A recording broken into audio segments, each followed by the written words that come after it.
Good morning বন্ধুরা, কেমন আছো তোমরা সবাই? আশা করছি তোমরা সবাই ভালো আছো, সুস্থ আছো। আমরাও সবাই ভালো আছি। আর আজ হচ্ছে রবিবার। আজ আবারও একটা নতুন ব্লগ নিয়ে তোমাদের কাছে চলে এসেছি। সকালবেলায় তো দেখলে, ভিডিও শুরুতে তো দেখলে যে চা রুটি দিয়ে আমি ব্রেকফাস্টটা করলাম। আজকে আর সেরকম কিছু বানাইনি, আর বানাতে ইচ্ছেও করছিল না আর কি। কিছুদিন ধরে আমাদের সাথে যা ঘটনা ঘটে যাচ্ছে, ঘটে গেল আর কি। তো সেই জন্য আজকে একটু আমরা মনটা একটু শান্তি আছে। বলে না, মানুষের মন ভালো থাকলে সব ভালো লাগে। রোজ ভাবি, রোজ নতুন যখন নতুন করে যখন রাত পেরোনোর পর সকাল হয়, তখন ভাবি যে নতুন করে একটা দিন, নতুন করে জীবনটা শুরু করব। কিন্তু সবসময় যে জিনিসটা সবাই ভাবে, সবসময় তো সেটা হয় না, বলো। যখন যেটা হওয়ার তখন সেটাই হয়। তো খারাপ ভালো মিশিয়ে তো মানুষের জীবন। তো সেই খারাপ সময়টা যেন কিছুতেই আমাদের পিছু ছাড়ছে না, জানো তো। আর খারাপ সময় বলতে, তোমরা তো কিছুদিন না, তোমরা তো দেখেইছো দুষ্টুকে, তো তোমরা দেখেছো, অনেক ব্লগেই দেখেছো আমার। তো দুষ্টুকে আমরা কিন্তু ছোটোর থেকে পুষিনি। আমাদের বাড়িতে কোনো বেড়ালই ছিল না, জানো তো। তো দুষ্টু আসতো ওর মায়ের সাথে, ওর মাকেও আমরা পুষিনি। পাশের 2-3টে বাড়ি পরে ও থাকতো, ও আসতো। দুষ্টু তখন ওর পেটে ছিল। তো আসার পরে যখন দুষ্টু হলো, ও হওয়ার পরে ও দুষ্টুকে নিয়ে আসতো। তো দুষ্টু আসতো আমাদের বাড়িতে, খাওয়া দাওয়া করতো। এরকম থাকতে থাকতে একটা ওর প্রতি একটা মায়া চলে এসেছিলো। আর কি বলো তো, মায়া চলে এসেছিলো, প্রায় সময় আমাদের বাড়িতেই থাকতো। তারপরে হচ্ছে ওর মাটা, যেদিন আমার মেয়ের মাধ্যমিক ফার্স্ট পরীক্ষা ছিল, প্রথম পরীক্ষা, সেদিনকে ওর মাটা আমাদের কুয়োতে পড়েই মারা গেল আর কি। তো কী করবো বলো, একটা বাচ্চা, এতটুকু বাচ্চা, আমি তো আর ওকে ফেলে দিতে পারি না।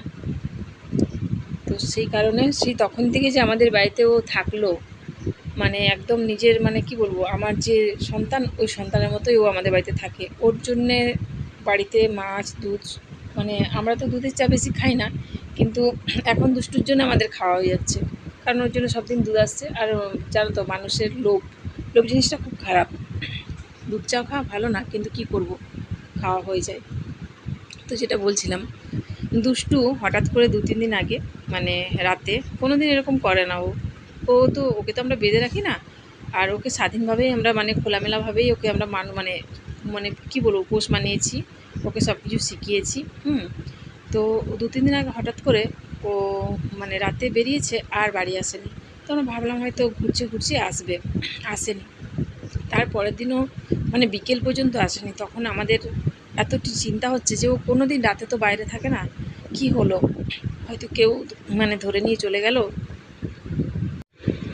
কেউ ধরে নিয়ে চলে গেল, নাকি এত বৃষ্টি হচ্ছে, কোথাও চারিদিকে তো জল জমা হয়েছে, কোথাও পড়ে টরে গেল, হয়তো উঠতে পারছে না। সে নানা রকম কুচিন্তা যেগুলো হয় আর কি, সেগুলো হচ্ছিল। ও তো বাড়ি আসেনি। তারপর দিনও যেদিন একদিন বুধবার দিন রাতে গেছে, বুধবার দিন রাত, তারপর দিন বৃহস্পতিবার সকাল রাত, শুক্রবার দিন ও সকালবেলায় এসেছে। আমরা অনেক খুঁজেছি চারিদিকে, জানো তো, যতটা পেরেছি আর কি।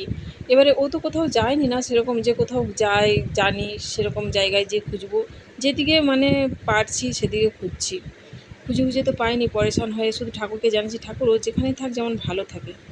ছোটোর থেকে ওকে কী বলবো, নিজের সন্তানের মতো মানুষ করেছি। তো সেই কারণে যেন বুকের ভিতরটা আঁচড় কামড় করছিল, যে ও যেন যেখানেই থাক, না আসুক বাড়ি, কিন্তু ভালো থাকুক। তো সেই কারণেই যদিও ছোটো ছোটো ব্লগ ছাড়ছিলাম, কি শর্ট ভিডিও ছাড়ছিলাম, কিন্তু মনটা একদমই ভালো ছিল না, আর করতেও ইচ্ছে করছিল না কিছু। যেমন একটা কি আমার বুকের ভিতর থেকে হারিয়ে গেছে। আর ও যখন বাড়ি আসলো, সে যে কী যে আনন্দ, সে বলে বোঝাতে পারবো না। হারিয়ে পাওয়া জিনিস যদি কারো ফেরত আসে, তখন কীরকম লাগে বলো তো মানুষকে। যার সাথে হয় সেই একমাত্র সেই অনুভূতিটা করতে পারবে। তো যাই হোক, ও ফিরে এসেছে, সেটাই আমাদের কাছে অনেক। আর দেখো, তোমাদের সাথে কথা বলতে বলতে আমার রান্না প্রায় শেষ হয়ে গেল। সকালবেলাতে দেখলে চা আর রুটি দিয়ে আমি ব্রেকফাস্ট করলাম। আর আজ বানিয়েছি শাকের তরকারি, কুমড়ো, আলু, বেগুন আর মাছের মাথা দিয়ে, আর করেছি মাছের ঝোল। তারপরে তো দেখালাম একটা মাছ ভাজা, সেটা দুষ্টুর জন্যে। ও ঝোলের তরকারি মাছও খায়, কিন্তু তবু ওর জন্য একটা মাছ ভাজা আমি রেখে দিই আলাদা করে। আর এটা দেখো, মাছের একটু তেল ছিল, সেটা পেঁয়াজ আর রসুন, কালো জিরা পেঁয়াজ রসুন দিয়ে ভাজা করছে আর কি। অনেকে সবজি দিয়েও করে, কিন্তু আমি এইভাবেই করি। এইভাবে মানে খেতে আমাকে খুব ভালো লাগে আর কি, সবাই খায় এরকম করে আমাদের বাড়িতে আর কি। তো দেখো, তেলটাও ভাজা হয়ে গেল, রান্না আমার কমপ্লিট। তো রান্নাগুলো গুছিয়ে আমি গ্যাসটা মুছে নেব, গ্যাস মুছে তারপর আমি চান করতে যাব। আর এই বর্ষাকালে সত্যি কথা বলতে বাড়ির বাচ্চাদেরকেও খুব সাবধানে রাখতে হয়। চারিদিকে জল জমা হয়েছে তো, মশা, অনেক কিছু পোকামাকড়, তারপরে মানে এই যে কী বলবো, সাপ খোপ অনেক থাকে না, গর্তে তো ওদের জল ঢুকে যায়, ওরা তখন বেরোবে না, তো সেই জন্য মানে খুব সাবধানে বাড়ির জানলা দরজা, যাদের নিচু বাড়ি আর কি, মানে সেরকম উঁচুতে বাড়ি না, তাদেরকে একটু সাবধানে থাকতে হবে। যেমন আমারই বাড়িটা তো নিচু, বাড়ির চারিপাশে আমি ব্লিচিং ছড়িয়ে রেখেছি, সব কিছু পরিষ্কার করি, মাঝে মাঝে ঘাস এগুলো, কিন্তু বর্ষাকালে না যতই পরিষ্কার করো তাড়াতাড়ি যেন বেড়ে যায়।